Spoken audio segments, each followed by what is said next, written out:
Recording in progress.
Please settle.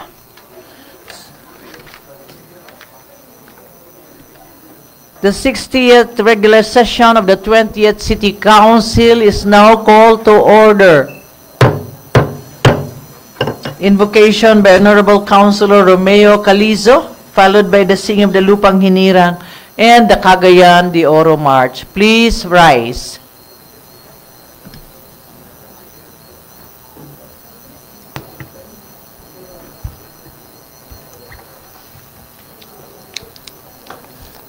May I enjoin everyone to feel the presence of the Almighty.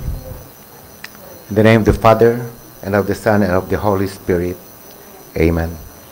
Lord God, today is another day of making critical decisions that may affect our government and the people we serve.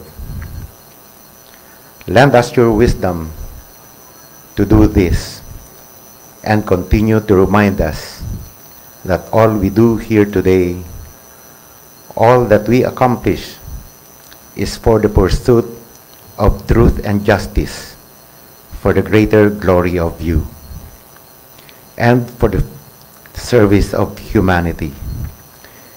We beseech you, O Lord, that our hearts, our mind, shall be directed towards this endeavor. This we ask in your holy name. Amen. In the name of the Father, and of the Son, and of the Holy Spirit. Amen.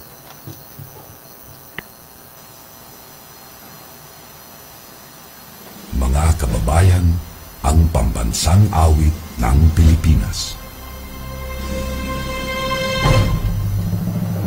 Kayang mag-ibig, ewas na sinakalan, alam ng puso, sa titik mo'y buhay.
Please be seated. Mr. Secretary, please do the roll call. Honorable Jocelyn B. Rodriguez, City Vice Mayor and Presiding Officer. For the 1st District Councilors, Honorable Agapito Heriberto G. Swan, Honorable Roger G. Abaday, Honorable J.R. Pascual, Honorable Amy Rose P. Moreno, Honorable Romeo V. Calizo, Honorable George S. Goking, Honorable Jose Pepe S. Abud Jr., Honorable Malvern A. Esparcia. For the 2nd District Councilors, Honorable Ivona Yasin B. Imano, Honorable Maria Lourdes S. Gaani, Honorable Joylen Mercedes L. Balaba, Honorable James K. Jurith II, Honorable Ian Mark Nakaya, Honorable Edgar S. Cabanlas, Honorable Christian Rostico M. Achas, Honorable Suzette G. Magtahas Daba. For the ex-officio members, Honorable Yan Lam S. Lim, Liga ng mga Barangay President, and Honorable John Michael El Seno, City SK Federation President. There is quorum, Madam Presiding Officer. Quorum is hereby certified. Good afternoon, everybody. Good afternoon, councilors who are here today. And of course, our visitors, we have visitors from the Rotary Youth and also the Rotary, saan nga grupo?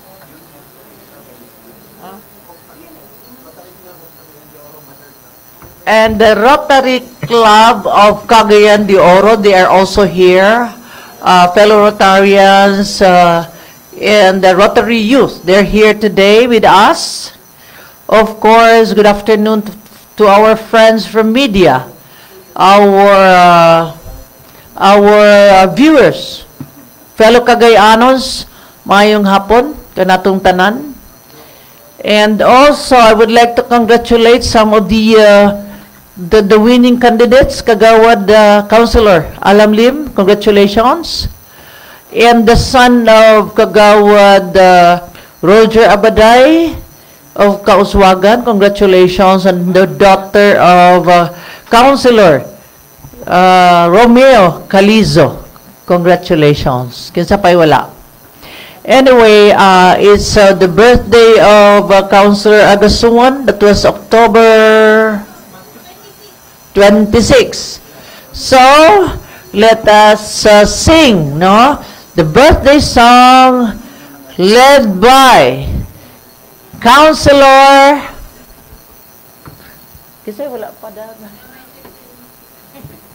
Councilor Michael Seno. Ay nga. Unsa man na? You lead the song sa birthday song ni Councilor Agasuan. Okay, may I invite my colleagues of the 28th City Council to please rise and please bear my voice because I have a concert last night.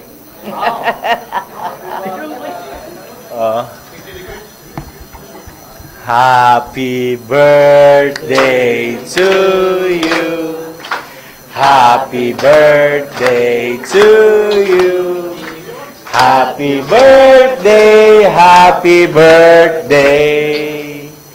Happy birthday to you. Faster, faster, faster. Happy birthday to you. Happy birthday to you. Happy birthday, happy birthday, happy birthday to you. May the Almighty Father bless you with all your desires in your heart. Mabuhay hanggat gusto mo. Okay, thank you. And of course, we would like to convey our sincere condolences to Councilor Roger Abaday's son's passing, no? Sincere condolences, Councilor. And wala mo na to na mention na because we had this, break na to. So, condolence, Councilor Roger Abaday. Let us proceed. Majority Floor Leader, Attorney Edgar Cabanlas, you have the floor. Thank you very much, Madam Presiding Officer, our Vice Mayor, Mibot Rodriguez. Good afternoon. Good afternoon also to the members of the City Council, to the important guests that we have this afternoon. people of Cagayan de Oro, mayang hapon sa tanan. Happy birthday to Aga Swan. Aga. Madam Presiding Officer, may I move to dispense the reading of the minutes of the previous regular session of this Council on October 2023, and consider the furnishing copies thereof as reading itself. Second? Objection?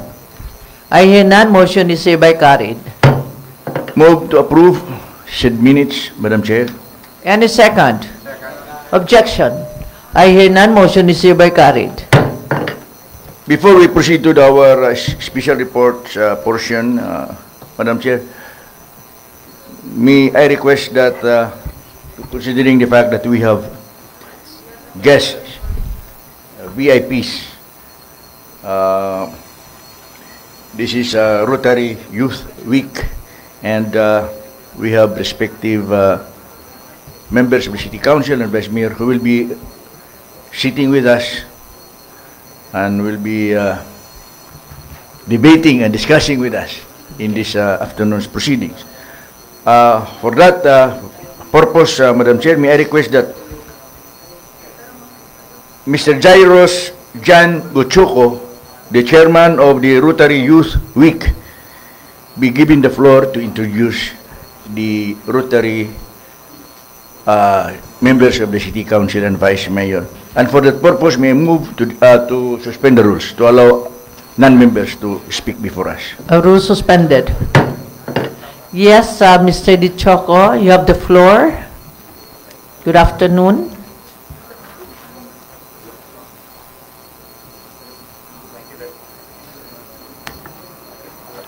Thank you very much, Madam. My afternoon greetings to the 20th City Council of Cagayan de Oro City, headed by our City Vice Mayor, Honorable Jocelyn Bebot Rodriguez, and to everyone in the gallery and the ones watching us live on the city's Facebook page. Mayong hapon Dagbayan sa Cagayan de Oro City. Before I introduce to you the 2023 Rotary City Youth officials, allow me to take a brief moment of your precious time to thank all the persons responsible in making this activity possible. For the information of everybody, the New Generation Forum and the Rotary Youth Week has been an annual project of the Rotary Club of Cagayan de Oro City in partnership with the City Government of Cagayan de Oro City and the Department of Education Division of Cagayan de Oro City since the year 2001. With that being said, I'd like to thank the leadership of the hope-creating President of the Rotary Club of Cagayan de Oro City, Club President Tito Noel Mora, for continuing and supporting the conduct of this activity, together with the support of its board members. Special mention to the Director of the New Generation, Attorney Armen Malawani, and Club Secretary Director Dr. Grant Amoncio. I'd like to also thank the support of the Department of Education, Division of Cagayan de Oro City, through the Schools Division Superintendent, Dr. Roy Angelo E. Gaso, ably assisted by the Assistant Schools Division Superintendent, Dr. Odi S. Bores, and most especially to the concerned school principals of our students for allowing their students to attend this one-week activity. We know it's not easy to ask for the permission of the students during this time of learning recovery. Of course, I'd like to thank the City Government of Cagayan de Oro City, starting with the Office of the City Mayor, headed by the Honorable City Mayor Orlando Arex Uy, the Oro Youth Development Office, who has been planning with us in the past few weeks, headed by Sir Von Centina, the rest of the concerned executive departments, and to Ma'am Eileen Borja, and the Office of the City Secretary. Finally, I'd like to thank the 20th City Council of Cagayan de Oro City, presided by the Honorable Vice Mayor, Honorable Jocelyn Bebot Rodriguez, and its members, our esteemed city councilors, for having us here in your regular session. And thank you also very much for your generous donations for sponsoring the snacks and meals of our city youth officials. Now, without further ado, ladies and gentlemen, members of the 20th City Council, it is my honor and privilege to introduce to you the 22nd Rotary City Youth Officials, starting with the presiding officer, Honorable Vice Mayor Jocelyn B. Rodriguez. Its counterpart, we have Rotary Youth Vice Mayor, Honorable Lawrence B. Novo. Kindly.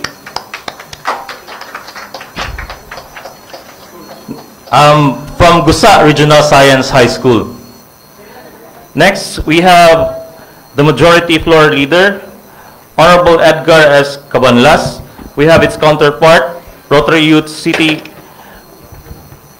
Councilor, Majority Floor Leader, Honorable Julie May B. Bacalares from Gusa Regional Science High School. Next, for City Councilor, Honorable Agapito Swan, we have Rotary Youth City Councilor, Xander Knox A. Udang from Lumbia National High School. Next, we have for City Councilor, Honorable J.R. Pascual, we have Rotary Youth City Councilor, Honorable Jolivin U. Simeon from Tignapuluan National High School. Next, we have for City Councilor, Honorable Romeo V. Calizo, Rotary Youth City Councilor, Honorable Kurt Lester Pancho from Balulang National High School. For City Councilor, Honorable Jose Pepe S. Abo Jr., we have Rotary Youth City Councilor Stacy S. Salapantan from Lumbia National High School. Next, for City Councilor, Honorable Roger G. Abaday, we have Rotary Youth City Councilor, Honorable Yamilka Jorin A. Cervantes from Little Me Academy. Next, we have for City Councilor, Honorable Amy Rose P. Moreno, we have Rotary Youth City Councilor, Alexandra Faith M. Cailo, from Bayabas National High School. Next, we have for City Councilor, Honorable George S. Goking, we have Rotary Youth City Councilor, Honorable Antonio Kiyosaki H. Fortich from Oro Christian Grace School. Next, we have for City Councilor, Honorable Malvern A. Esparcia, we have Rotary Youth Councilor, Farah Anay from Mary Child School. Next, we have for City Councilor, Ivona Yasin B. Imano, we have Rotary Youth City Councilor, Sean Mendoza from Kauswagan National High School. Next, for City Councilor, Honorable Joeline Mercedes S. Balaba, we have Rotary Youth City Councilor, Princess Margaret Mabaylan from Balulang National High School. Next, for City Councilor, Honorable Ayan Mark Q. Nakaya, we have Rotary Youth City Councilor, Sean Karen Alquiza from Pedro Oloy and Roa Senior High School. Next, for City Councilor, Honorable Christian Achas, we have Rotary Youth City Councilor, Hart Babanto from East Gusa National High School.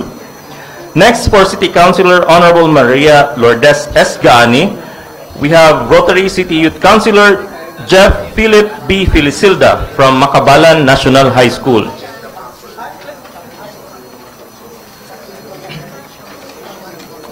Next, for City Councilor, Honorable James K. Judith II, we have Rotary Youth City Councilor, Emmanuel L. Solagon from Cagayan de Oro National High School, Senior High School.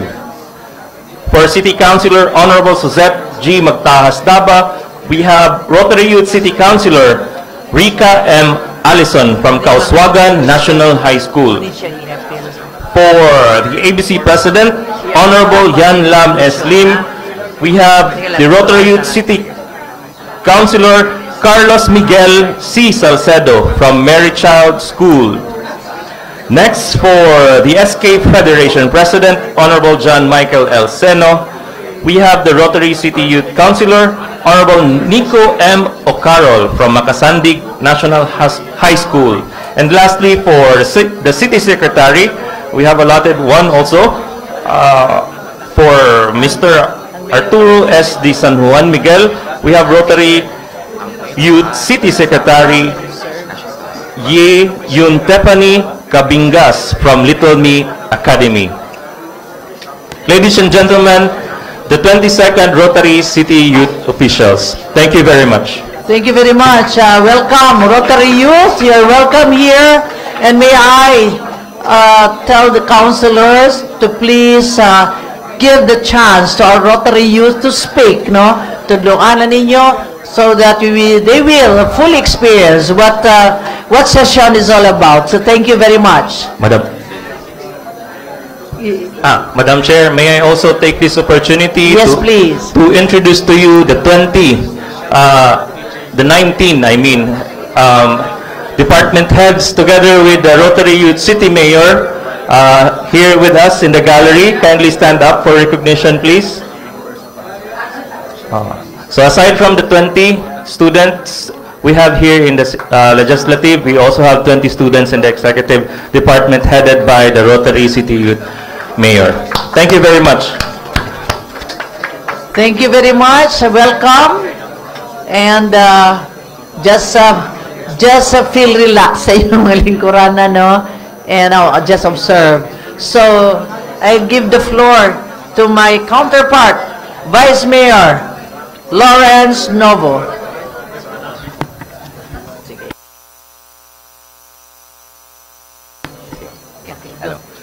May I call on Council Majority Floor Leader, Attorney Edgar Cabanlas. You now have the floor. You have the floor.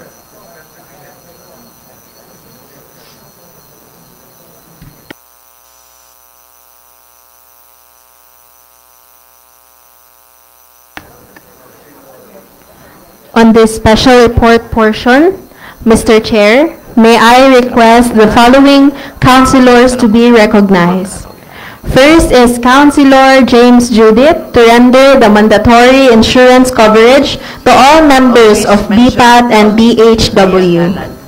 Second is Councilor Roger G. Abaday to render the repeal of Ordinance Number 14421 of 2002 entitled An Ordinance Authorizing Honorable City Mayor Rolando A. Uy, the Roads and Traffic Administration, Cagayan de Oro City Police Office, and other traffic law enforcement agencies to ease up or loosen up the implementation of the mandatory wearing of safety helmet for motorcycle drivers and their pillion riders within the population area and in urbanized areas, such as Barangays Nazareth, Macasandig, and Carmen, including the uptown area, and other areas as may be identified by the city mayor, provided that the 30 km/h speed limit therein pursuant to the traffic code of the city is complied with.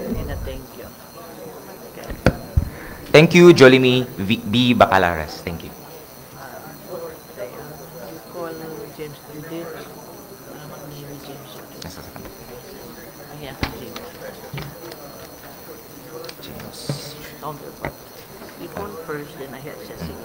May I call on Honorable James K. Judith II and their counterpart Emmanuel L. Solangon. You now have the floor.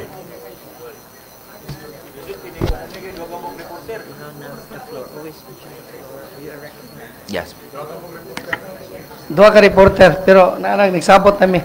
Sa atong halangdong Vice Mayor o Presiding Officer Jocelyn Bebot Rodriguez, sa atong Majority Floor Leader Consihal Edgar Cabanlas, sa atong tinawod ng mga kauban sa konseho, atong mga bisita, mga Rotary Youth Councilors, mga gingsakpan sa prensa, ang pinanggang katawan sa dakbayan sa Cagayan de Oro, maupay pagabot, maupay yung pag-training. Bilang, una sa tanan, ako dahil pag-congratulate sa atong bakong napili o nasublian ng mga opisyales sa barangay o SK. Akong balikon, congratulations sa inyong tanan. O kay human naman ang piliay, balik na ta sa atong trabaho aron sa paghatag katumanan sa atong panumpaan nga sa pag-alagad sa katawhan. Now, Madam Chair, ang barangay mo ay pinakaunang gobyerno nga makita sa atong katawhan. Maupod kini ang batakan o pinakaunang ang sa pangagamhanan dinhi sa atong nasud. Maupod ni ang madangpan sa atong katawhan sa ilang mga gikinahanglan o tanan nila nga mga yangungo o reklamo. O ang mga frontliners niini, nasayod kita, mo ni ang atong mga miyembro sa Barangay Peacekeeping Action Team kon BPAT. Nga mo tahas ang pagbantay sa kahusay ug kalinaw. Naapod ang atong mga barangay health workers kon BHW nga mo tahas ang pag-atiman sa mga gikinahanglan sa panlawas sa atong katawan diha sa barangay. Nasayod man kita nga diya na kani silang mga tawhana ang atong mga tanod o BHW walay gadawaton nga sweldo. Kung naa man galing sila'y madawatan, dili man galing ni tawag nga sweldo, kundi katiting or gamay ra gyud taon nga gitawag nato sa balaod stipend. Kung buot sumaon o laktod nga pagastorya, manghod pa sa honorarium nga gadawaton sa atong mga opisyales sa barangay. Madam Chair, nasayot man kita unsa kahago, unsa kabudlay, unsa katagtad sa trabaho ang atong mga tanod o mga BHW. Gani, makita nato ang ilang sakripisyo, labi na atong niaging nga pandemya, at atong niaging tuig nga pandemya. Nasayod kita nga nagpabilin ang sistema nga inani, kay tungod sa konsepto sa balaod, nga ang pagkatanod o baka BHW, usara ka voluntaryo nga serbisyo nga gihatag sa atong mga kaigsunan muna nga kumbut pasabot sa balaod sila bali nag-sideline lang o baka kalingawan nila. Apan nasayot man kita nga ang kamatuoran kaning atong mga tanod o BHW dili na nila kalingawan kundi panginabuhian. Mo nang makita nato kay panginabuhian naman unya taliwala sa ilang kahago wala mangyapon tay mahatag sa ilang nga dako bali bugti sa ilang nga sakripisyo. Busa isip kakuha nato nga mga pinili nga mga konsihal sa atong dakbayan, pwede kung mamahimo ato silang suklian sa ilang sakripisyo nga gihatag sa ginagmay nga pamaagi. Mao na sa kini nga pamaagi nakahukom ako, nagdason kami sa usa ka sugyot balaudnon o ordinansa sa paghatag og mandatory insurance coverage sa atong mga tanod og mga barangay health workers nga diin i-require nato sa pag-aprobar nato sa budget sa tagsa-tagsa nato ka mga barangay 80 ka mga barangay suma total nga usa nato aprobahan kinahanglan aduna nilay pagtuman sa ilang requisito or compliance nga naa sila gihimo nga group insurance coverage sa ila baling mga tanod og BHW. Kinira nga gamay nga pamaagi atong mahimo para kanila.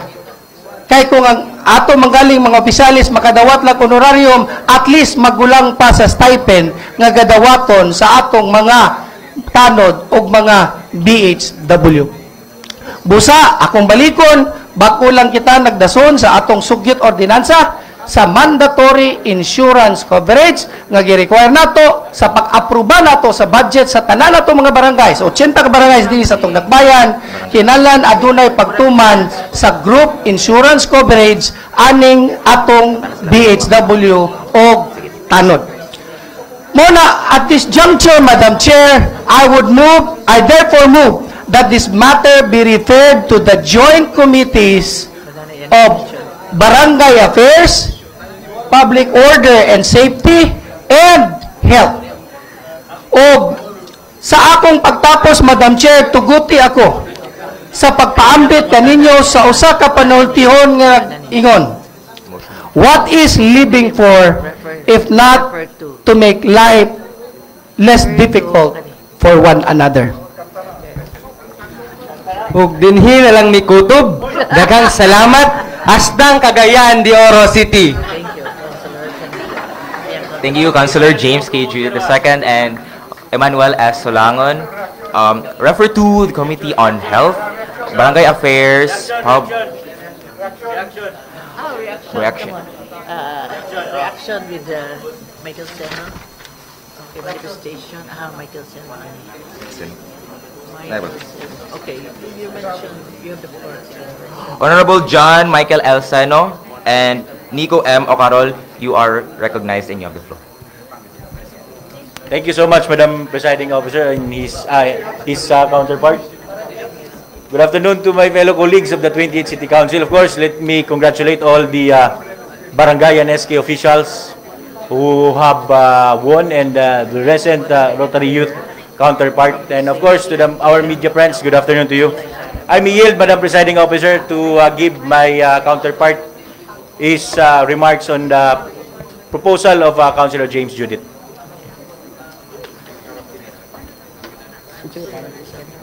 Good afternoon, everyone. Good afternoon to our Honorable Jocelyn Bebot Rodriguez. Good afternoon to our city officials and to all the city councilors. As you've mentioned before, Honorable James K. Judith, nun ka is kanang gaserbisyo ang atong BHW natin ug atong bipat dinhi sa kwan.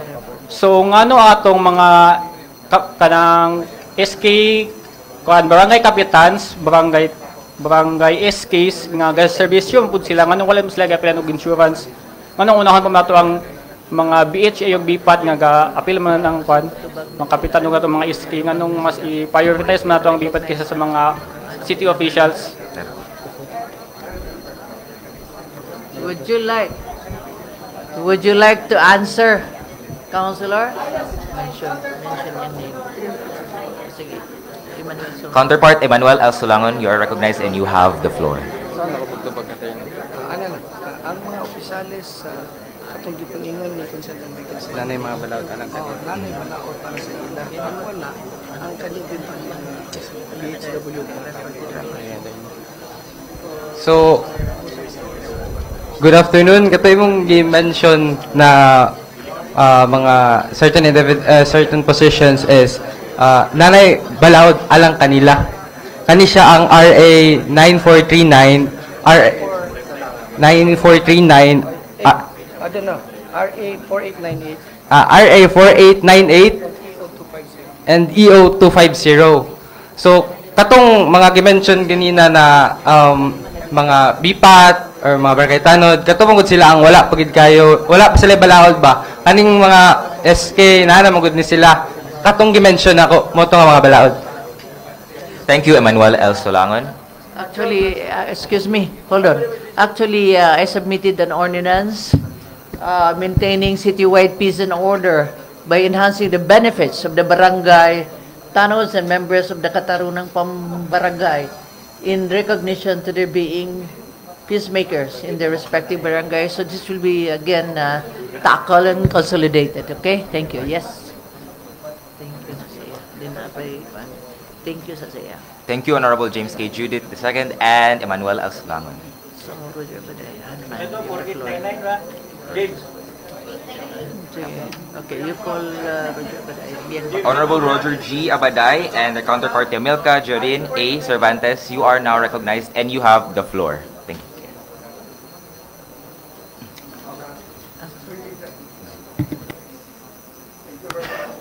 Thank you very much for the acknowledgement. Good afternoon, Madam Presiding Officer. Good afternoon, the members of the 20th City Council, guests, and of course, my fellow Rotarians and all the people listening.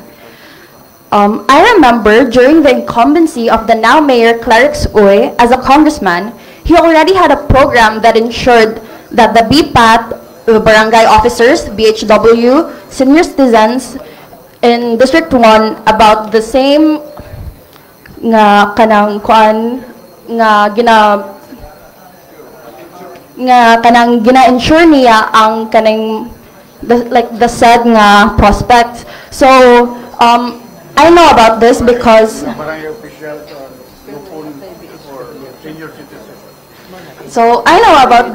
my late grandfather, Armando Abaday, is a former barangay captain in Barangay Bayabas in District 1, and I am inquiring to the good reporter of this Councilor James Judith if he has a knowledge of this program, because otherwise this proposed mandatory insurance is already redundant. But that is my inquiry only.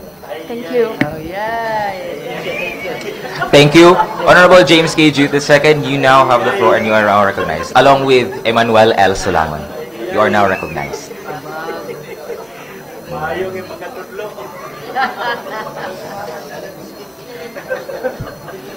Actually, what we have now is the tanod, di ba? Only the tanods. No BHW, di ba? Okay. Okay, you have the floor.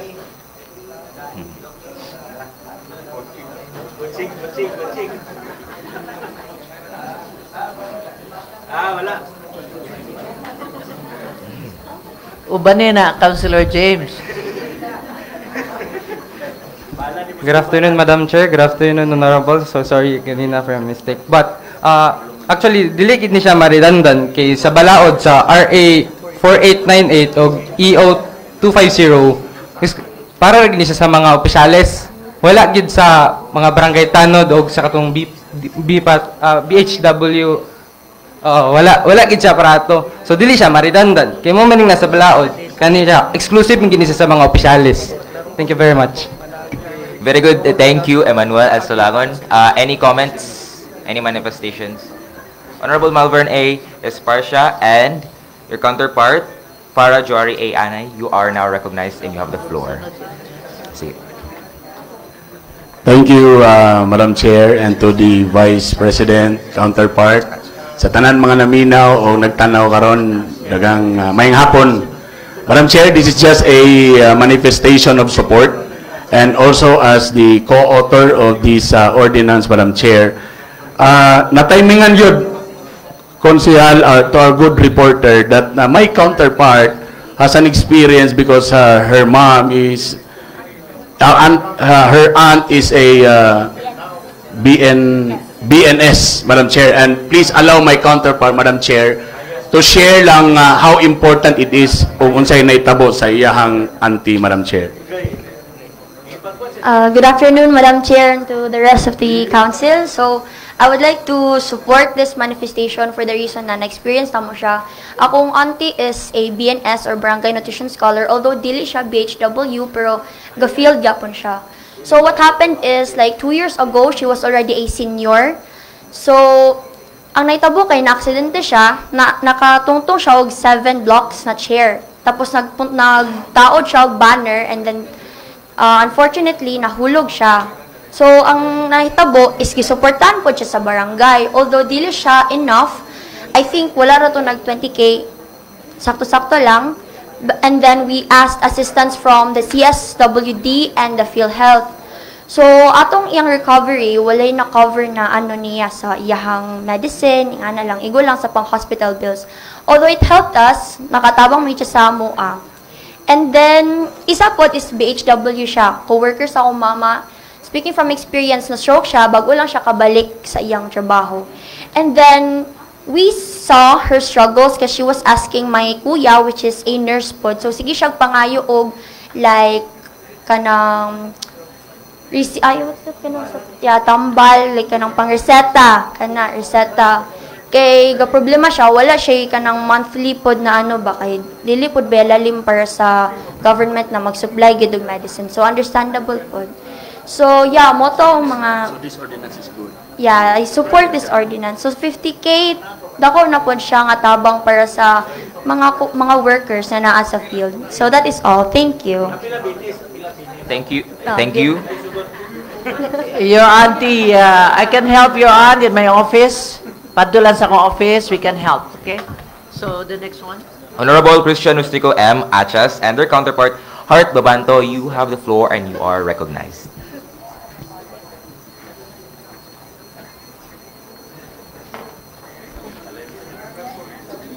Good afternoon, Madam Chair.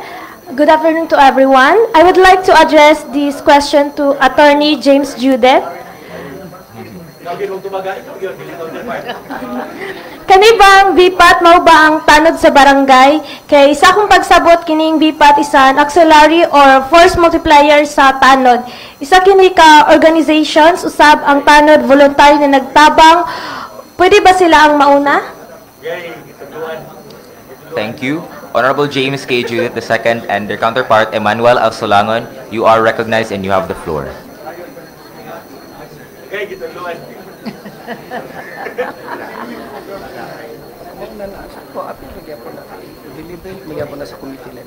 Good afternoon once again, Madam Chair, and to all the honorable city councilors, both District 1 and District 2. So, mawala na siya. Mura gina siya. Apil na siya kay i-deliberate naman nato na dito sa committee level, no? Sa pagingin pa sa akong counterpart. And then giingon na gid siya sa ako pong fellow RY City Youth Councilor ang iyang experience. So, klaro na kayo, no? No? Namo kita ginatawag nga res EPSA Lokita. Lokito. The thing speaks for itself. So, wala siya. Thank you very much, Madam Chair. Thank you. Thank you. So let's refer to the Let's committee. refer to the Committee on Ways and Means, Public Order and Safety, and Health. Now calling on for the second speaker, Councilor Roger G. Abaday, and their counterpart, Yamilka Jurin A. Cervantes. You are recognized and you have the floor.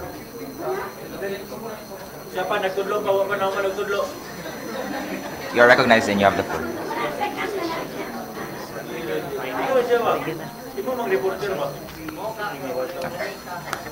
Hello. I am asking once again because my question is not clearly answered by the good reporter. Question is actually, if existing pa ba to ang katong Excuse me. I just want to make it clear. Once the subject is over, then it's over. Because gitawag naman ang ikaduha. It's either that the Vice Mayor will call during deliberation with the same topic, no? Either matawagan niya o dili na matawagan ng uban. But once the Vice Mayor calls for the another speaker, then the topic has ended. So, nahuman na, sige lang, katangan na lang sa ninyo ang next na pod. We will call, actually this is going to be the second speaker, no? Gitawag na ni Mr. Nino Novo, gitawag na. So the next speaker will be, kamo na? Yes, Councilor Roger Abaday. Ang imo ng special report.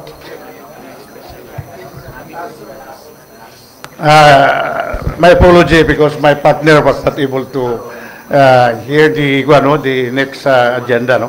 But anyway, thank you very much, Madam Presiding Officer. Patupad siguro nimo ang imong, and then you let her also speak. Patupad lang sa imo. Then give her a line that she can speak. By the way, my partner is my pamangkin? Yes. His middle name is Abaday, and she was the apo ni former barangay captain sa Bayabas, no? Incidentally na sila karon kay eskwela sa Little Me, no? Okay, so thank you very much. Anyway, I will give him a time to speak after my special report. First and foremost, allow me to extend my thanks and gratitude to all people who extend sympathy and comfort and condolences to our family, no, during our bereavement, and especially to the 20th City Council, all department managers and employees of City Hall, and all those people who sympathize with us and who help us morally, financially, and spiritually. Thank you very much. Words of thanks is not enough, but assure you that you will be with my prayer. So thank you very much. Now, this special report of mine is just a reiteration of my special report during the 43rd regular session last June 26, 2023,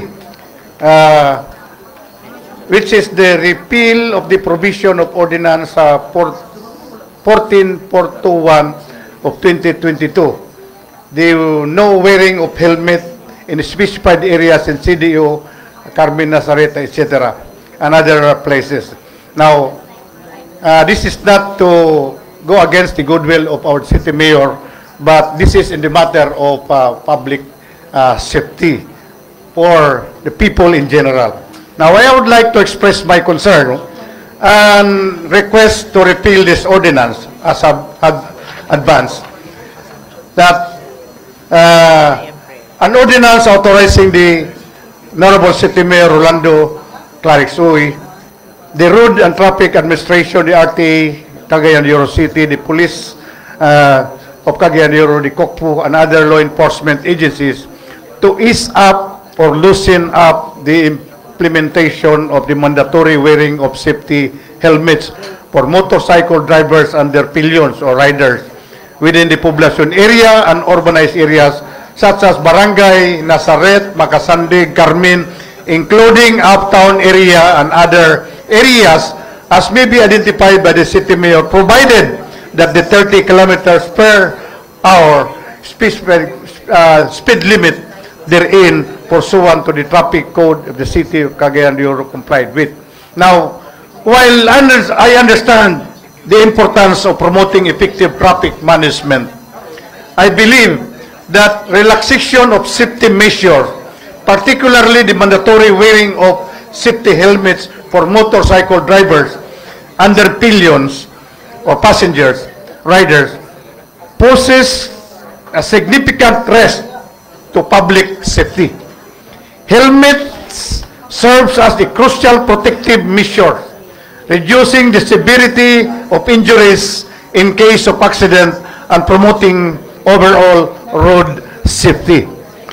Moreover, the specified conditions such as compliance with the 30 km per hour speed limit may not provide adequate safeguards to ensure the well-being of both motorcycle riders and other road users. The mandatory wearing of safety helmet has been proven to be fundamental and effective measures in preventing serious head injuries, which are unfortunately common in motorcycle accidents. Highlighting the global significance of road safety, a report by United Nations reveals that approximately 1.3 million people worldwide die annually due to individuals on motorcycles. In response to such alarming statistics, the UN General Assembly declared the period from 2011 to 2020 as the decade of action for road safety, urging concerned efforts at both national and global levels to curb the rising trend in road traffic deaths and injuries. Remarkably, in the city, will you please flash? Okay, that orange and blue, based on the recent data from CDRMD, the total number of vehicular accidents in the month from January of October 23 does not below 100 vehicular accidents with patient. Kanang orange, munang with patient, kanang nadala sa hospital, injuries and death, kanang orange. So, and kanang blue, those are vehicular accident without patient. Wala minor lang, wala madala sa hospital. So, take a look on that, no? Wala this rising rising of vehicular accident, no? So that is from October 23. So how much more if we corroborate with the records from RTA and COCPO? Wala pa na ako makuha ang data sa COCPO, but I believe again there is also a rising incident about involving motor vehicles. So, in light of recent reports, I propose that it is essential to reevaluate the ordinance aligning the existing national and international road safety standards, taking into consideration the potential risk associated with acing mandatory wearing of safety helmet. I also would like to propose a recommendation of the implementation of the no helmet, no travel policy. This recommendation stems from the broader evaluation of existing ordinances with the focus of ensuring a balanced approach to road safety and considering the practical implication of the policy. The policy, anchored in Republic Act number 10054, the Motorcycle Helmet Act of 2009, which aimed to enforce the mandatory use of standard protective motorcycle helmets for all motorcycle riders, emphasizing the efficacy in preventing fatal and brain injuries. However, a reassessment is necessary to gauge its impact on the community and to explore potential amendments that align with evolving needs to the constituents. The city's commitment to road safety extends beyond the helmet policy. The city will also rigorously enforce the provision of Republic Act 4136 or the Land Transportation Code, particularly focusing on the proper use of inner and outer lanes or major roads in the national highway. Also urging motorcycle and tricycle drivers to habitually use the outer lanes to not only avoid penalties but also contribute to overall road safety.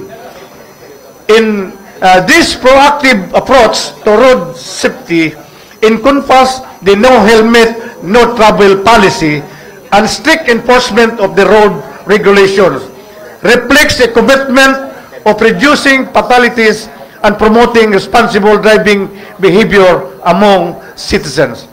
These measures align not only with the national laws but also with global initiatives, emphasizing the importance of the collective efforts to enhance road safety and save lives. Furthermore, Article 2, Section 4, the Declaration of Principles of State Policies, this section outlines the state's commitment to ensure the security of the people and promote their general welfare. It sets forth the principle that the prime duty of the government is to serve and protect the people. Article 2, Section 5 of the same Constitution, maintenance of peace and order. This provision emphasizes the duty of the state to maintain peace and order, safeguard life, liberty, and property, and promote general welfare.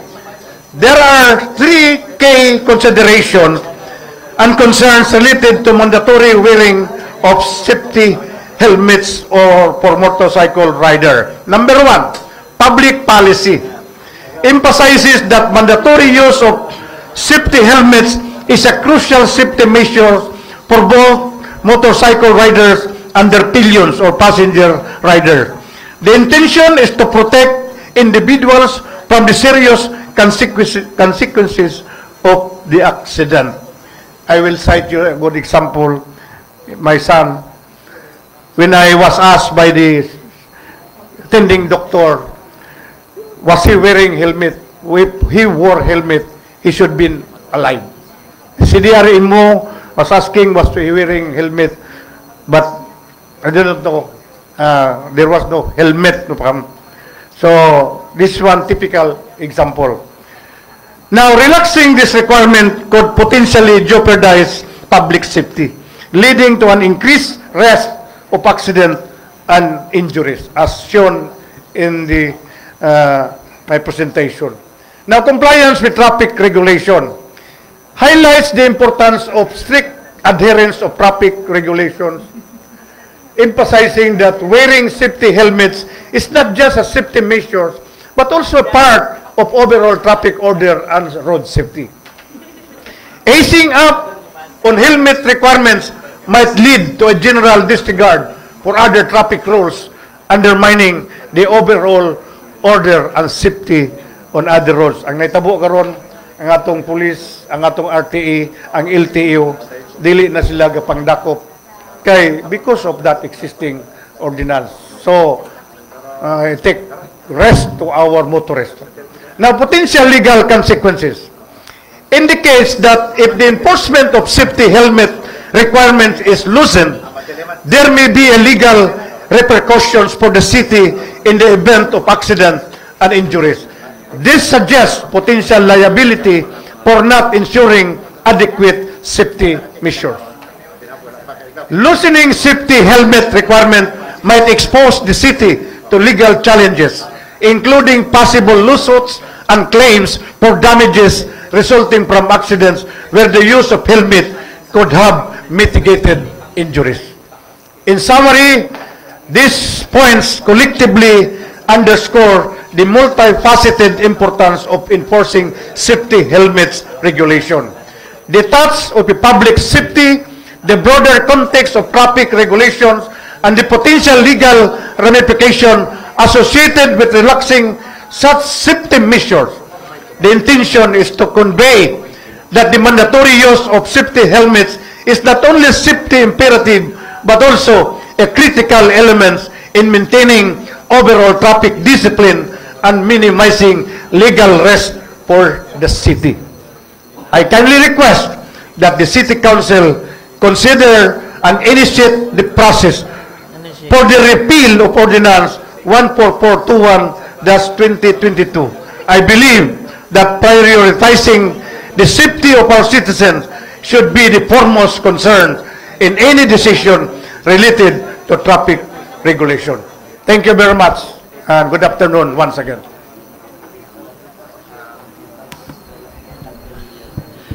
Okay, ito.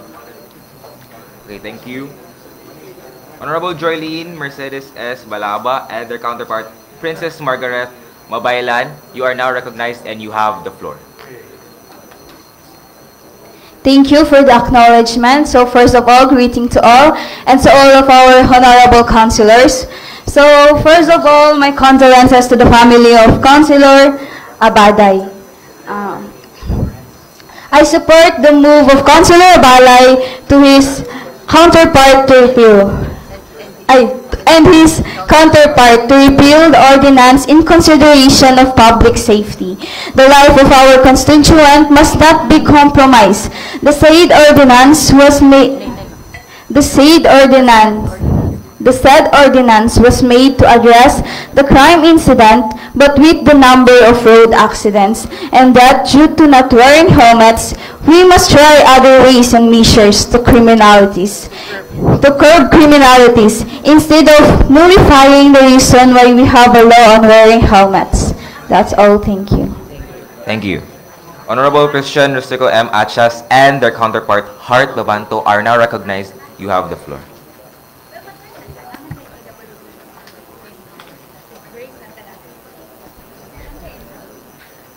Good afternoon, Madam Chair. Good afternoon, everyone. So,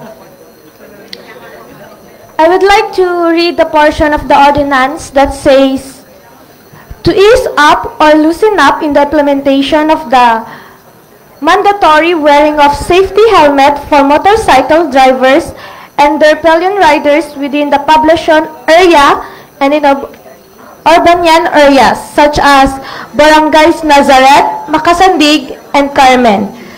So the question here is, so our institutions provide equality clause sa toang balaod. So the question is, ngano man na dili man equal ang pag-implement ani na ordinance sa kinganong gipili ra ang mga barangay na maka-implement ani, dili ba supak ni siya sa balaod na gitawag nga equality clause sa toang batakang balaod? My prayer, Madam Chair, is to repeal this ordinance. Thank you. Okay, thank you. Okay, thank you. Who is the author of the ordinance? Councilor. Tawagin si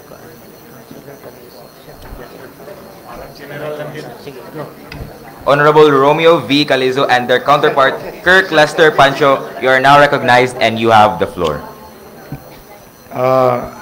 First and foremost, you need to discuss this with the appropriate committee where we can invite the concerned stakeholders to engage in this discussion. Just a follow-up. Yes, actually, there has been a series of discussions as regards this issue. In fact, I was the first one who recommended for the repeal. But of course, we're overtaken by important events. So we'd better refer this to the appropriate committee so that there we can invite the appropriate stakeholders and even the proponent. I think the proponent of this is our majority floor leader, but there were terms that were considered. That's why the immediate repeal was not approved. This pending, Madam Chair, to committee. Thank you. Okay, thank you. Honorable Ian Mark Yunakaya and their counterpart Sean Karen Alquiza, you are now recognized and you have the floor.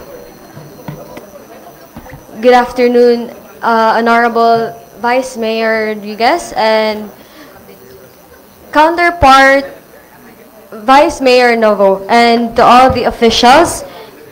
May I manifest my sincere appreciations the mandatory of wearing helmets because it can reduce the risk of head injuries and making it an important safety precaution in various activity for the sake of public safety and public health. Thank you. Now calling on the attention of Honorable Jose Pepe S. Abu Jr. and their counterpart. You are now recognized and you have the floor.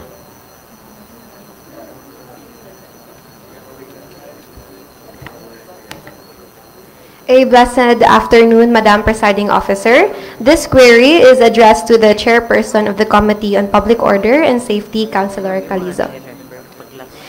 Is it not that during the committee hearing on public order and safety that the committee has already recommended for the repeal of this ordinance and that it be referred to the plenary for approval sometime last year or early this year?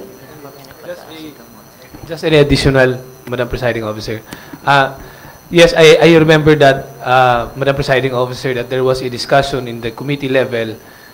In fact, during that time, the presence of the regional director, if I'm not mistaken, of LTO was also present.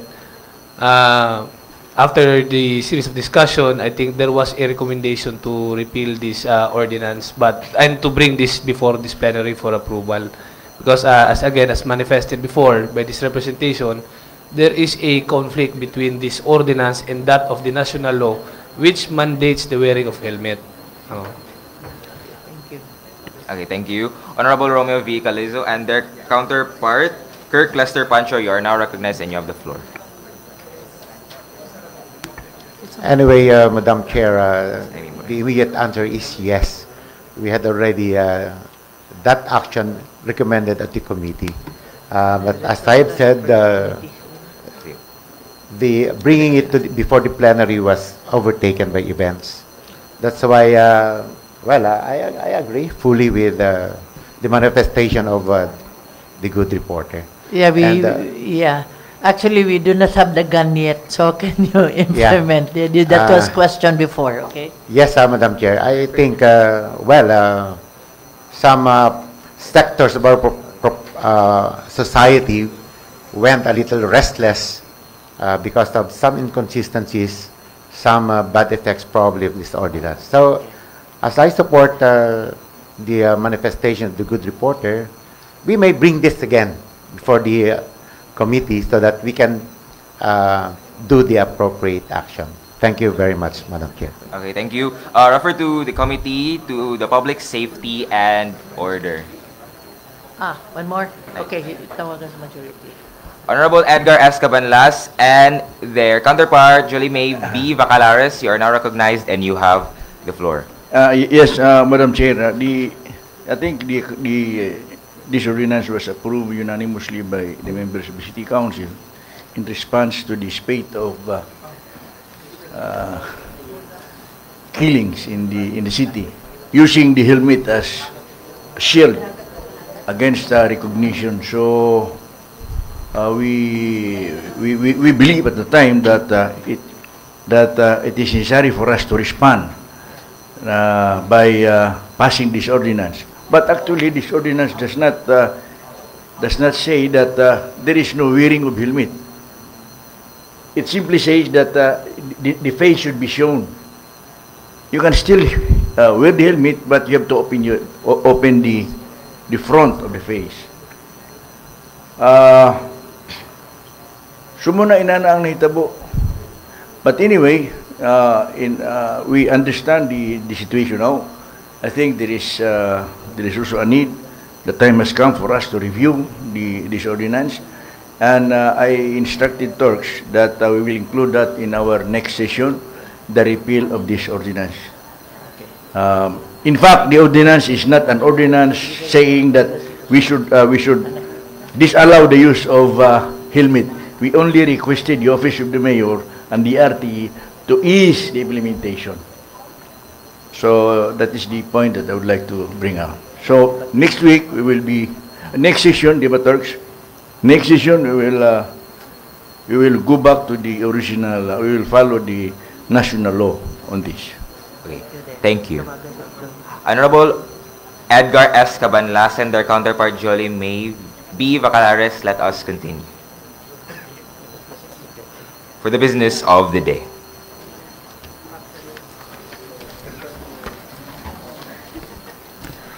For the business of the day, item number 1, proposed resolution number 2023-528, returning to the Barangay Council of Barangay Nazareth, this city, its ordinance number 1, series of 2023, covering annual budget for CY 2023 with an estimated income of 13,108,139.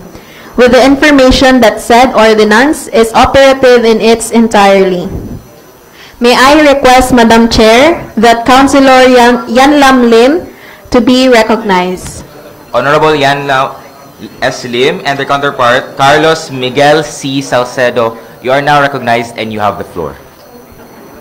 Good afternoon, Madam Chair, and counterpart Lawrence Novo. And good afternoon, everyone. Everything is in order. I move to approve proposed resolution No. 2023-528, returning to the Barangay Council of Barangay Nazareth, this city, its ordinance No. 01, series of 2023, covering its annual budget for CY 2023 with an estimated income of 13,108,000, with the information that said ordinance is operative in its entirety. Any second? Any objection? I hear none. Motion is hereby carried. Thank you. Thank you, everyone. May I move, Madam Chair, to approve item number 1, proposed resolution number 2023-528 on second and final reading. Any second? Any objection? I hear none. Motion is hereby carried. For item number 2, proposed resolution number 2023-529, earnestly requesting Honorable Faye L. Garcia Sasis, presiding judge of the Municipal Trial Court in Cities, MTCC, Branch 4, 10th Judicial Region, this city, to hold in abeyance the implementation of the writ of demolition issued by Her Honor in civil case number C15 APR 039, entitled Hers of Senesio Sakala et al. Plaintiffs versus Raymond Rivera et al. Defendants for unlawful detainer, to enable the City Government of Cagayan de Oro through the City Housing and Urban Development Department, CHUDD, to conduct socio-economic survey of the affected residents thereof and to identify a suitable relocation area for them. May I move, Madam Chair, to approve item number 2, resolution number 2023-529. Any objection? I hear none. Motion is hereby carried. May I move, Madam Chair, to approve on second and final reading. Any second? Any objection? I hear none. Motion is hereby carried. For item number 3, proposed ordinance number 2023-329, authorizing the Honorable City Mayor Rolando A. Uy, representing the City Government of Cagayan de Oro, to enter into and sign the Memorandum of Agreement with the Department of Social Welfare and Development, Field Office Region 10, represented by its Regional Director Ramel F. Jamen, and the identified BP2 beneficiaries or clients, covering the collaboration of the parties in the implementation of the DSWD's Balik Probinsya, Bagong Pag-asa program under terms and conditions stipulated in the pro forma MOA submitted to this body. May I request, Madam Chair, that Councilor Joylene Mercedes L. Balaba to be recognized. Honorable Joylene Mercedes S. Balaba and their counterpart, Princess Margaret Mabaylan, you are now recognized and you have the floor. Thank you. I move for the approval of proposed ordinance number 2023-329. Any second? Any objection? I hear none. Motion is hereby carried. May I move, Madam Chair, to approve on second and final reading? Any second? Any objection? I hear none. Motion is hereby carried. For item number 4, proposed ordinance number 2023-330, authorizing the Honorable City Mayor Rolando A. Uy to enter into and sign the amended Memorandum of Agreement by and between the City Government of Cagayan de Oro and the 4th Infantry Diamond Division, Philippine Army, represented by its Commander, General Jose Maria Cuerpo, PA, covering the establishment of the Task Force Oro in the City of Cagayan de Oro, pursuant to Ordinance Number 14599-2023 under the terms and conditions stipulated therein. May I move, Madam Chair, to approve item number 4, Resolution Ordinance Number 2023-330. Any second? Any objection? I hear none. Motion is hereby carried. Madam Chair, a short interruption. May I request that we have visitors from La Trinidad Benguet. The punong barangays and kagawads of 14 barangays of Trinidad Benguet, headed by Honorable Charles Canuto, ABC President. The purpose of their coming here is cross-learning visit to Cagayan de Oro City. May I request that this special guest that we have be recognized, Madam Chair. May I move for the suspension of the rules? Rules suspended. Suspended pa man day. Suspended ba day? Double suspension.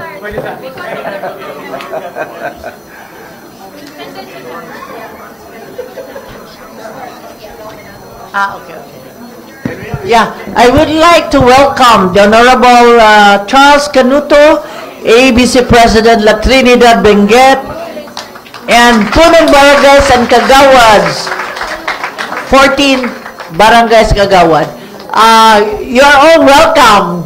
We can have a photo op for our guests who are here today. Honorable Charles Canuto, pakpakan na to, atong bisita.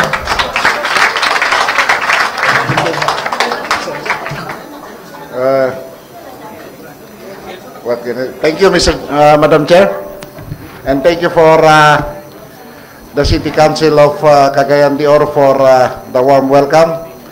And in behalf of the municipality of La Trinidad, the capital town of the province of Benguet, and its 16 barangays, I'd like to extend our, as I've said, our gratitude for accommodating us in this fair city of Cagayan de Oro. Thank you very much. And you're all welcome, no? Mag-photo op sa ta.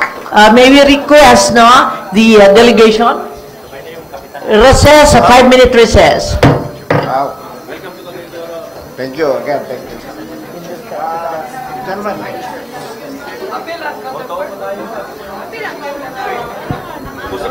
Ano ba, Dere?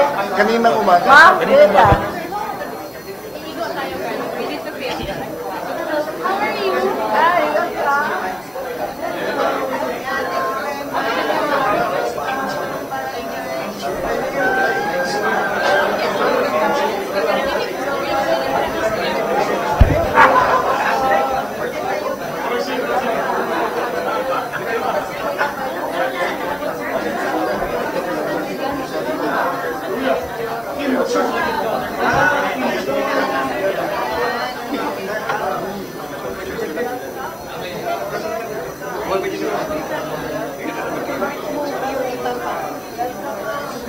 Sama ko dun sa...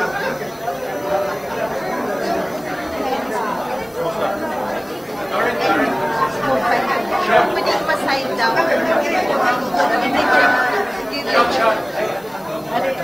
Video kasi. Okay, kamay lang. Konti lang.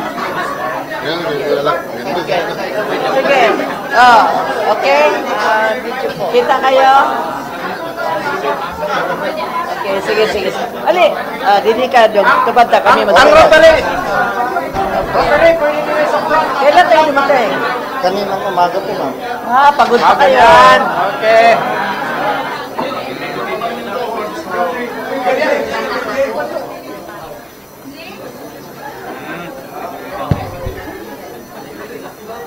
Smile. Ay, hindi kayo makikita dyan.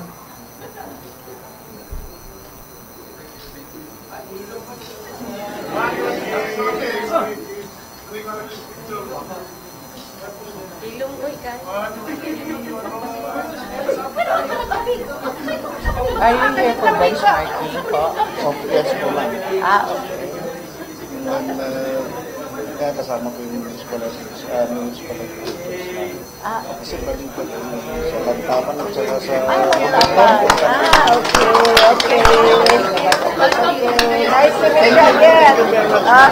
Nice to meet you again. Okay. Thank you.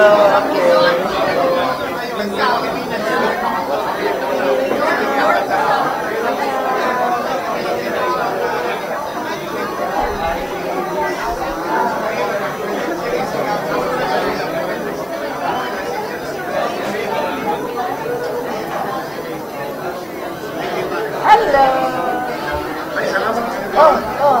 Benchmarking nila.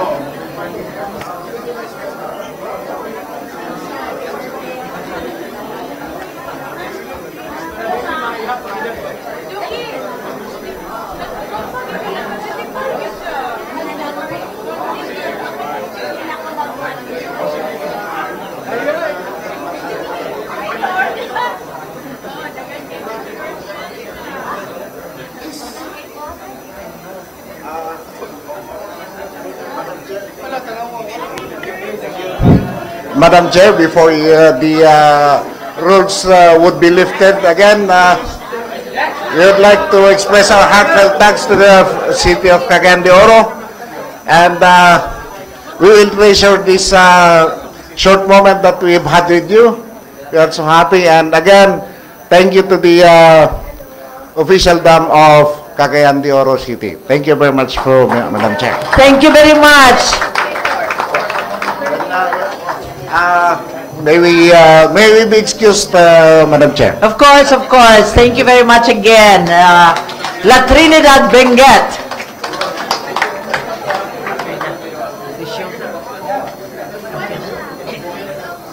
Okay, session resume.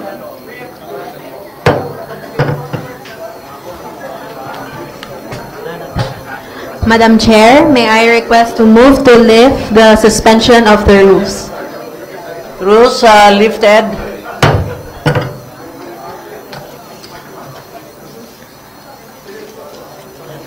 May I move, Madam Chair, to approve on second reading and final reading of the proposed ordinance number 2023-330. Any second? Any objection? I hear none. Motion is hereby carried.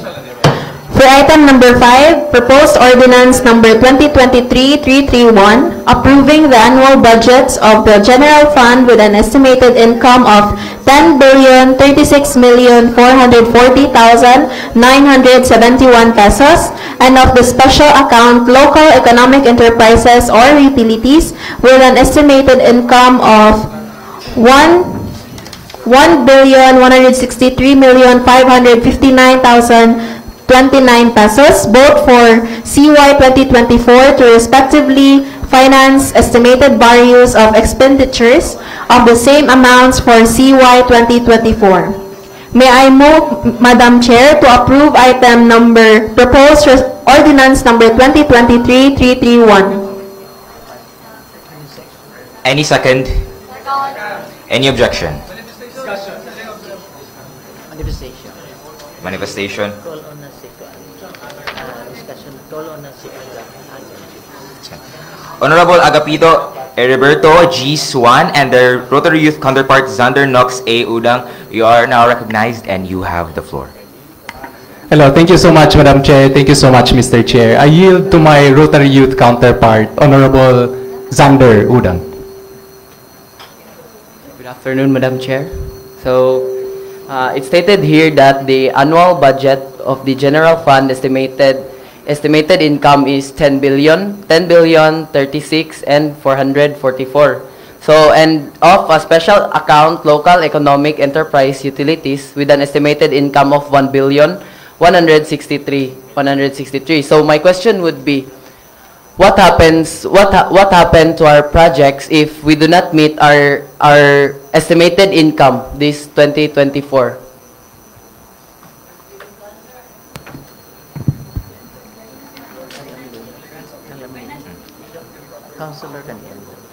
Councilor Yan Lam S. Lim and their counterpart Carlos Miguel C. Salcedo, you are now recognized and you have the floor.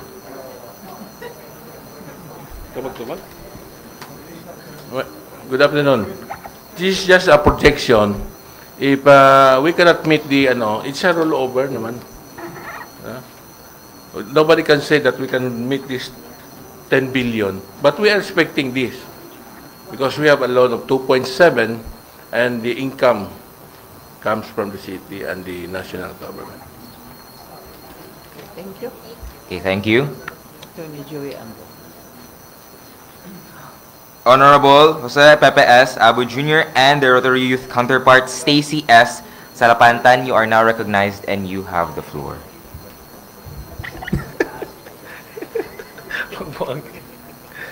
Thank you again, Madam Presiding Officer. Let me make a manifestation. As I went through this annual budget that we have, I found out here that you can find it in page 566 of the Blue Book if you have. Other development programs and projects, the barangay empowerment programs and projects of the Chief Executive, which states here a budget of 200 million. And if you try to refer to the general provisions under section 21, other development programs and projects, barangay empowerment programs and projects. The city mayor is authorized to prioritize programs and projects endorsed by the barangay subject to the individual approved programs of work duly approved by the competent authorities and their inclusion to the annual supplemental investment program of 2024 approved by the local chief executive concerned, which shall be implemented by the city government without the need of further confirmation of the sangguniang panglungsod. Now, I'd like to raise this point, Madam Presiding Officer, because as mentioned a while ago, the allocation of the barangay empowerment is 200 million. And that in this general provision, it states that it does not need the concurrence of the sanggunian. However, there is this case of Kisumbing versus Governor Garcia of Cebu, decided by the Supreme Court in the year 2008, which states that any appropriation or infrastructure projects, for that matter, if, ako lang Bisayaon para masabtan, kung ang isa ka allocation for an infrastructure project is specifically itemized ang project and the amount of the budget, there is no need for the concurrence and authorization from the sanggunian because that itself, the appropriation ordinance, is the authorization already. However, the Supreme Court clearly as the sun states that if the item in the appropriation ordinance is general, such as infrastructure, road and drainages, projects, and if it's just like this, barangay empowerment, it is not an line item lugar, dili sa line item, then it shall need the concurrence of the sanggunian. So if I may, Madam Presiding Officer, because this is a very good program of the local chief executive, and if I may, since inana man go dili man sa line item sa proposed budget nato nga atong i-approve, kung pwede with the concurrence, if mag-charge man gani ang project nga i-charge under the barangay empowerment, it needs the concurrence of the sanggunian because the item in the budget is general. So if we can, para wala tayo legal impediment, let's just amend this phrase under Section 21 with the concurrence of the sanggunian. That's my motion, Madam Presiding Officer.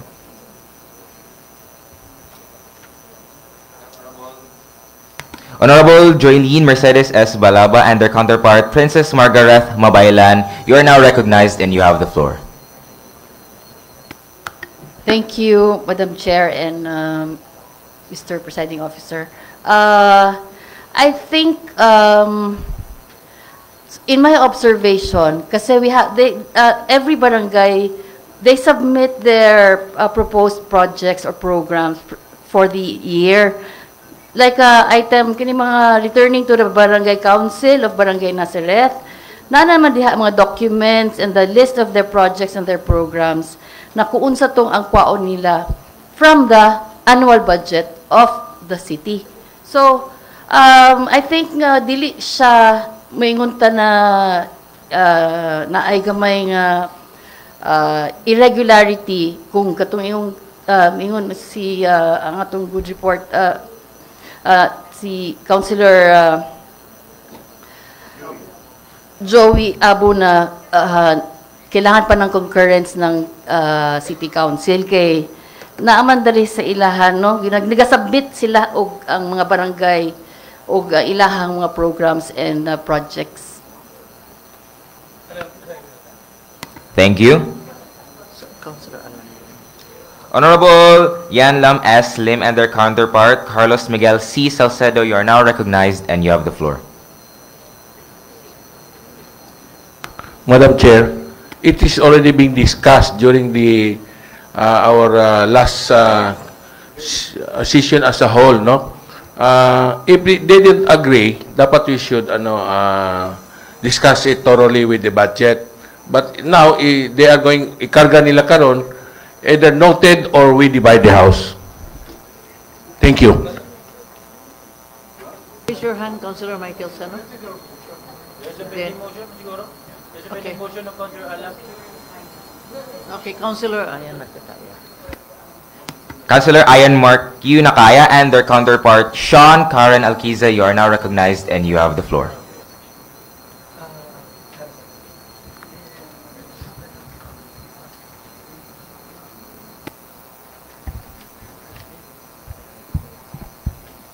Thank you.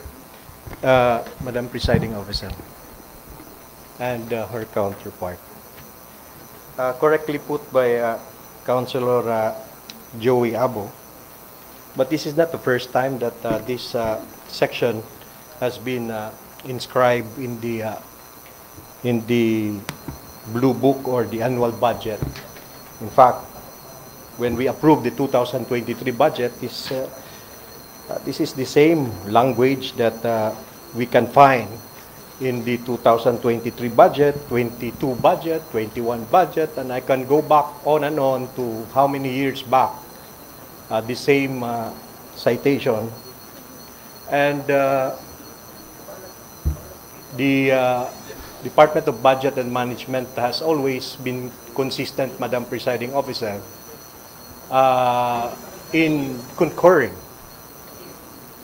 I don't know if there is a record in the council where we receive an observation coming from DBM, Mr. Secretary, that we have been advised to delete this section because it's not congruent with the national law or regulation. But there is truth to the advice of Councilor Abo that there is a Kisumbing case and it has been decided. However, in the practice of the city council as well as in the entire bureaucracy of the city government, we always receive supplemental budgets.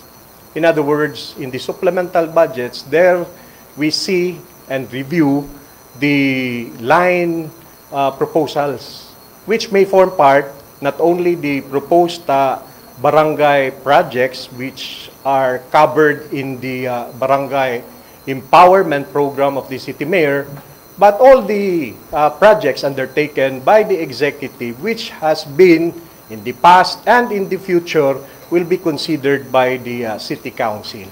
So in the future, we will receive those itemized proposed projects under this barangay empowerment. But to me, to delete this section on the basis that there is that Supreme Court decision, and we have personal and collective experience, Madam Presiding Officer, that DBM has not advised us to redefine how we present our budget. Thank you.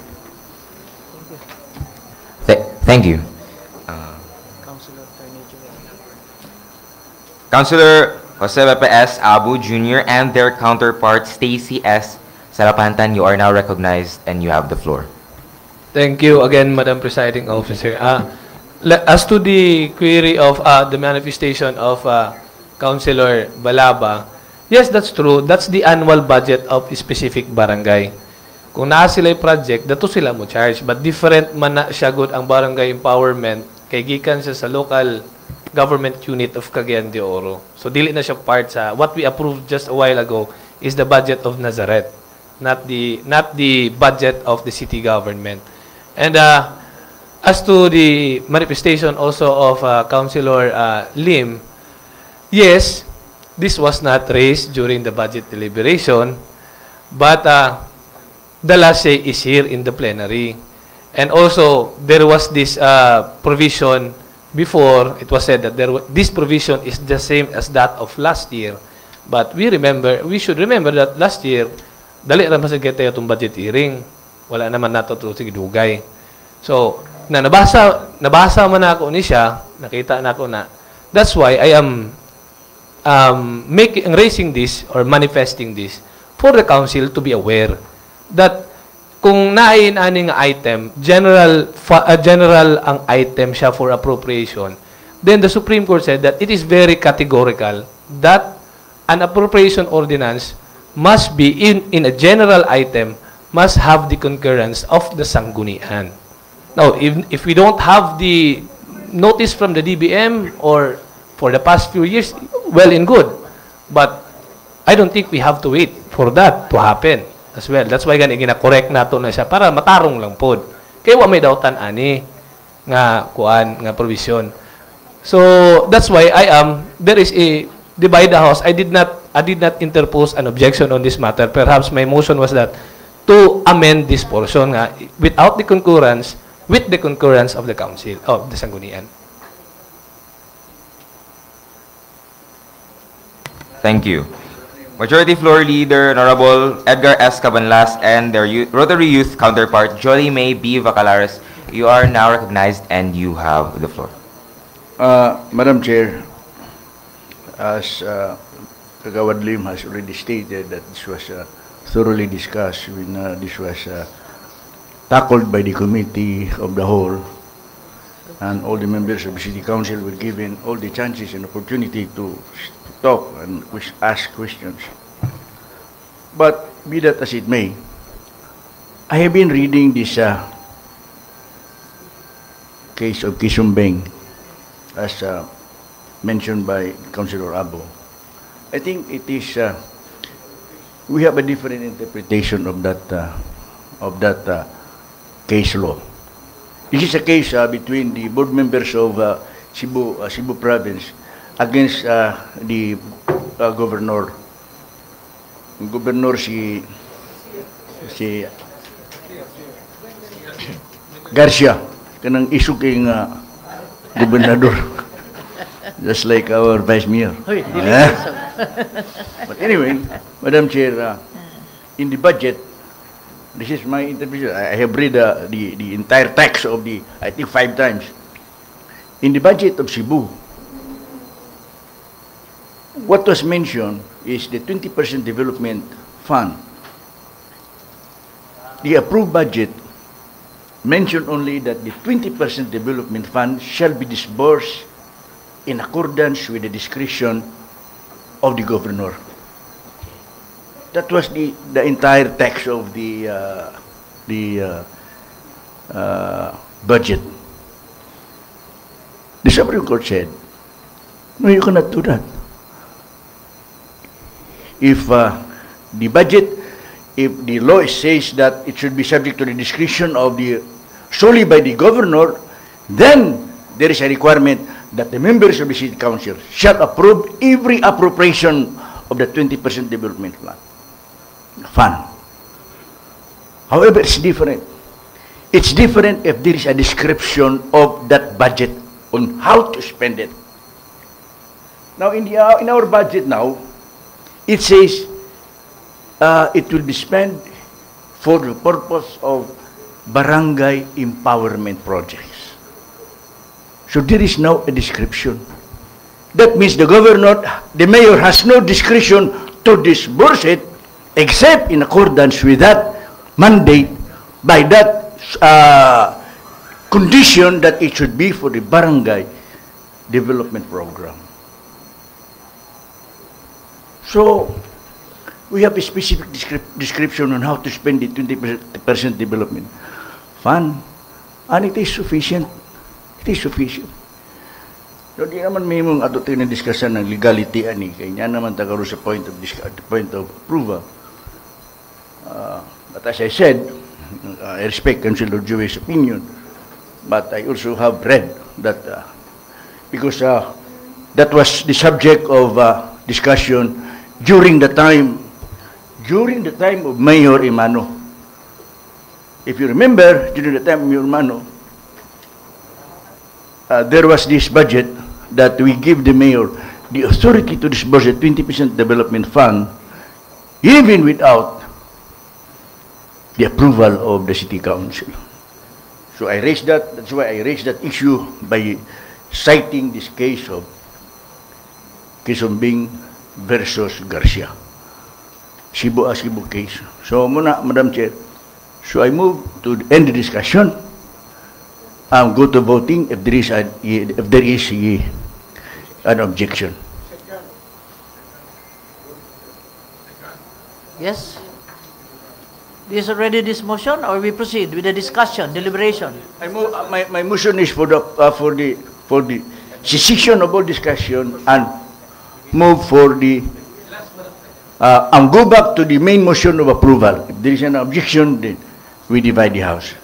Okay, so is that an objection? No, just last manifestation, and I will... Last manifestation. Just the same, it is an objection, right? No, there is no objection. So, that is precisely, Madam Presiding Officer, I will manifest something. Then after this, we can move forward. Okay, sige. I also read the case of Quisumbing, but this does not involve the 20% development plan, but the annual budget of the entire province. And but be that as it may, if there will be no changes as to this, because in my own interpretation, with that of the majority floor leader, I have a different view on the matter. That's why I propose that this particular phrase be amended. Then, I will manifest, Madam Presiding Officer, that I will support.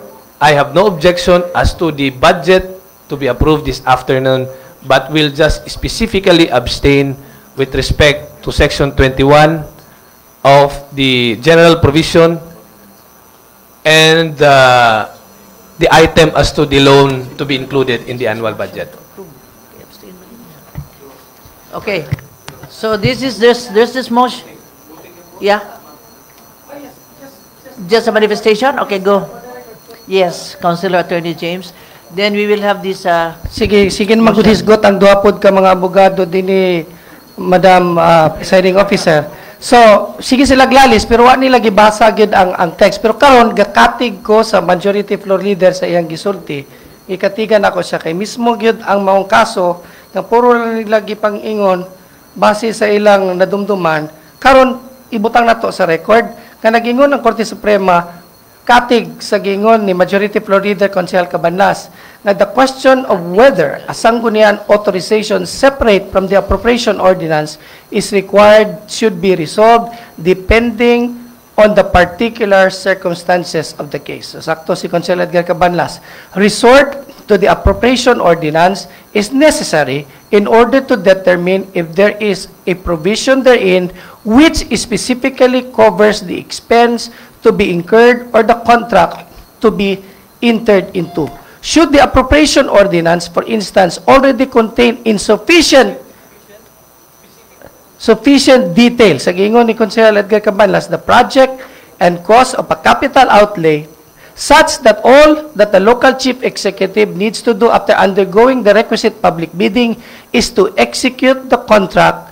No further authorization is required, the appropriation ordinance already being sufficient. Okay, thank you. There's already this motion. There's this motion already. Motion 2. Last one, okay? I'm giving you the last, this is going to be the last, okay? And just to add up with that manifestation of the good councilor, let it be included as well on the record, the next paragraph on that. On the other hand, should this appropriation ordinance describe the project in generic terms, such as infrastructure projects, intermunicipal waterworks, drainage or sewerage, flood control, irrigation system projects, reclamation, there is an obvious need for the covering contract for every specific project that in turn requires the approval by the sanggunian. Okay, lawyer to lawyer na niya, ha? Ang dili lawyer, nagpakahilom. Huh? Anyway, so let us proceed. There is this motion. No, there was no objection. Was there any objection? No objection. Okay. So there's this motion. Motion to approve. Okay. Mention. Motion to approve proposed ordinance number 2023-331. Any second? Any objection? No objection. No objection. Okay. How many abstentions? How many abstention? 1, 2, 3, 4. As to the 2, I asked to 2.7 and the section 21. Okay, it is clear. So, motion for abstention? Motion is hereby carried. Motion is hereby carried.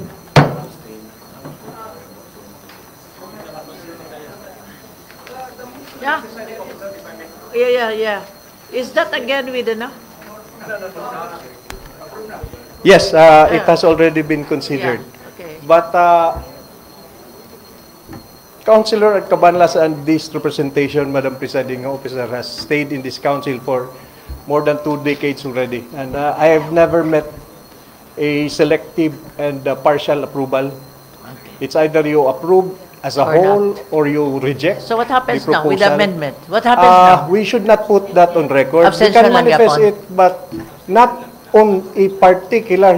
We are not the city mayor who has the authority to have a line objection, but as a collective body and a collegial body, we have a role to play, and it's either we approve, disagree, disapprove, or abstain. Correct. If the surface will clearly put our position to abstention, we are abstaining from voting the entire proposal. It's not just a selective manifestation that we are objecting in certain sections. There's no. Let it be for the record that all who abstain have abstained.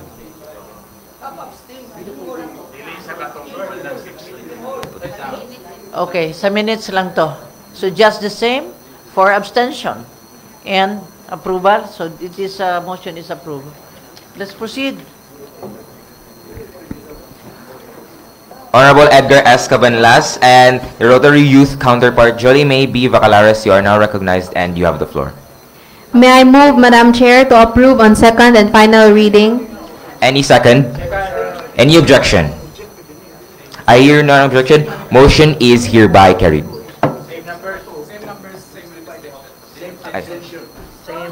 Same. Same for abstention? Okay. Motion is hereby carried. For in conclusion, for item number 6, proposed ordinance number 2023-332, authorizing the Honorable City Mayor Rolando A. Uy, representing the city government of Cagayan de Oro, to enter into and signing the memorandum of agreement with the Department of Public Works and Highways, Cagayan de Oro City. Madam Chair, move for inclusion items 6 to 14. 6 to 14? Yes. The Mine 14th is- motion or the 14th resolution would be Okay, 6 to 14. the moving Okay. of Sige. our session to November 22. Ang condolence nato kang Councilor Abaday. Okay. Di na to kalimtan kay. Of course. That is that would be item number 14. 14. So, Motion for inclusion. okay. Any second? Any objection? I hear none. Motion is hereby carried.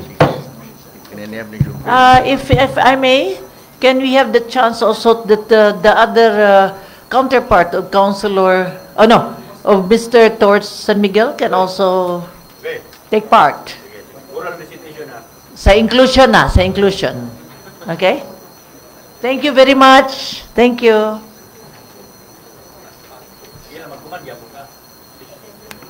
Item number 6, proposed ordinance number 2023-332, authorizing the Honorable City Mayor Rolando A. Uy, representing the city government of Cagayan de Oro, to enter into and sign the memorandum of agreement with the Department of Public Works and Highways Cagayan de Oro, City 2nd District Engineering Office, represented by its District Engineer, Gabriel L. Ginitaran, covering the collaboration of the parties in the implementation of the project, construction of the solar water supply system in Barangay Escugman, FS Catanico, Indahag, and Puerto, all of the city under the terms and conditions stipulated in the MOA hereundo attached.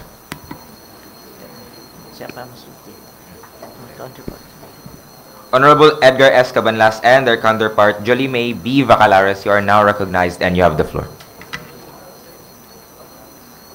May I request, Madam Chair, to move to approve item number 6, proposed ordinance number 2023-332. Any second? Any objection? I hear none. Motion is hereby carried.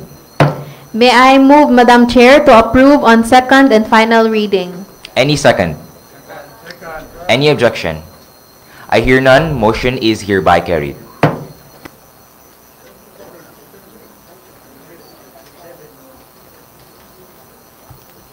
For item number 7, proposed ordinance number 2023-333, ratifying the Memorandum of Agreement, MOA, entered into by and between the Honorable City Mayor Rolando A. Uy, representing the City Government of Cagayan de Oro, and the City Government of Batac, Ilocos Norte, represented by its City Mayor, Honorable Albert T. Chua, covering sisterhood agreement between the two local government units to further advance trade linkages, adoption and exchange of good practices, among others, that will foster sustainable development. May I request, Madam Chair, to move to approve item number 7, proposed ordinance number 2023-333. Second. Objection. I hear none. Motion is hereby carried. May I move, Madam Chair, to approve on second and final reading. Any second? Objection. I hear none. Motion is hereby carried. For in conclusion, item number 8, proposed resolution number 2023-530, approving and or adopting the Supplemental Annual Investment Program number 5 for CY 2023 of the City Government of Cagayan de Oro. May I request, Madam Chair, to move to approve item number 8, proposed ordinance number 2023-530. Any second? Objection? I hear none. Motion is hereby carried. May I move, Madam Chair, to approve on second and final reading. Any second? Objection? I hear none. Motion is hereby carried. For item number 9, proposed resolution number 2023-531, commending and congratulating Dr. Justin Riley Yaplam, a resident of Cagayan de Oro City, for giving honor and pride to the city by topping the October 2023 Physician's Licensure Examination. May I request to all members to move to approve item number 9, proposed resolution to number 2023-531. Any second? Any objection? I hear none. Motion is hereby carried. May I move to all the members to approve on second and final reading. Any second? Objection? I hear none. Motion is hereby carried. For item number 10, proposed resolution number 2023-532, commending Ms. Irish L. Lacorte, an employee of the Office of the Roads and Traffic Administrator, for her remarkable honesty of returning to its owner a lost mobile phone last November 5, 2023. May I request Councilor Ian Mark Q. Nakaya to move to approve item number 10, proposed resolution number 2023-532. Honorable Ian Mark Yunakaya and their Rotary Youth counterpart, Sean Karen Alquiza, you are now recognized and you have the floor. I move for its approval. Any second? Objection? I hear none. Motion is hereby carried. May I move Councilor Nakaya to approve on second and final reading. Any second? Objection? I hear none. Motion is hereby carried. For item number 11, proposed resolution number 2023-533, commenting the following Cagayan de Oro boxers for winning medals and awards during the ASBC Youth and Junior Championship held in Astana, Kazakhstan, to wit: A. Nick Angelo Paila, top 8 finalist; Raymond Lofranco, top 8 finalist; Ronel Soyom, bronze medalist; and John Paul Napoles, bronze medalist, featherweight division. May I request Councilor John Michael Seno to move to approve item number 11, proposed resolution number 2023-533. Councilor John Michael L. Seno and their Rotary Youth counterpart, Nico M. Ocarol, you are now recognized and you have the floor. Thank you for the appreciation. May I move to approve item number 7, proposed ordinance number 2023-333, ratifying the memorandum of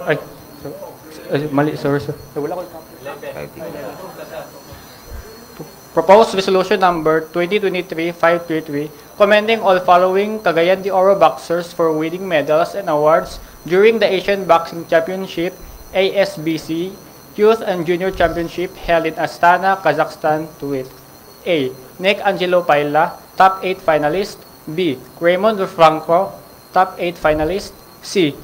Ronel Soyom, bronze medalist, flyweight division; D. John Paul Napoles, bronze medalist, featherweight division. May I move to approve item number 11, proposed resolution number 2023-533. Any second? Any objection? To include all the members who starts. All members. I hear none. Motion is hereby carried. May I move to approve on second and final reading? Any second? Any objection? I hear none. Motion is hereby carried.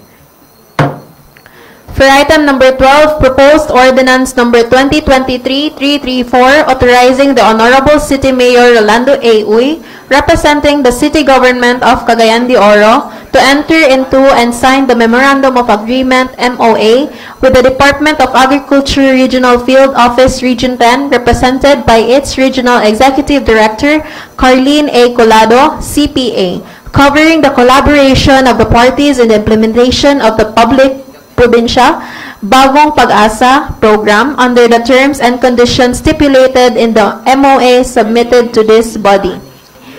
May I request Councilor J. Pascual, Councilor Roger Abaday, and Councilor Edgar Cabanlas to move to approve item Only number. May I request Councilor J. Pascual to move to approve item number 12, proposed ordinance number 2023-334. Councilor J. R. Pascual and the Rotary Youth counterpart Jolovan U. Simeon, you are now recognized and you have the floor.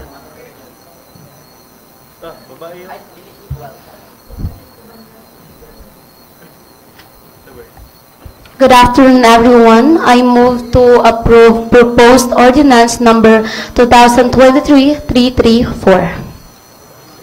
Any second? Any objection?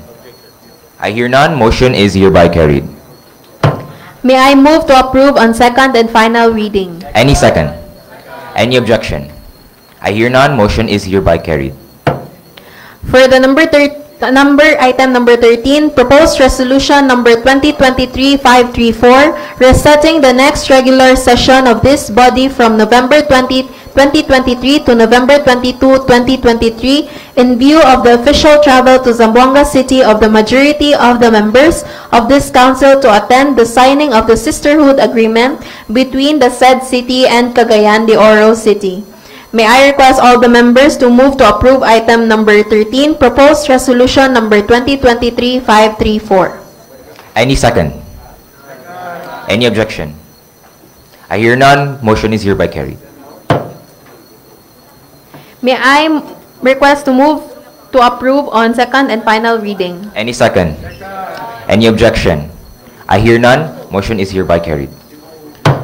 For item number 14, proposed resolution number 2023-535, expressing the 20th City Council's deepest sorrow for the untimely demise of Ed Satur Abaday and conveying most profound sympathy and condolences to Honorable City Councilor Roger G. Abaday and the bereaved family. May I request all the members to move to approve item number 14, proposed resolution number 2023-535. Any second? Any objection? I hear none. Motion is hereby carried. May I move to approve on second and final reading? Any second? Any objection? I hear none. Motion is hereby carried.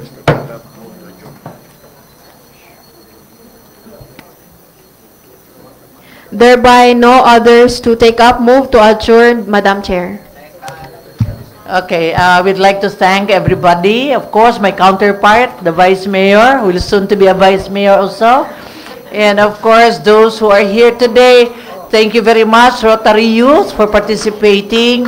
And we look forward for this long week na Rotary Youth Week. So thank you very much. The session adjourned. Okay, Bayo, very good. Tuduan ka muna sa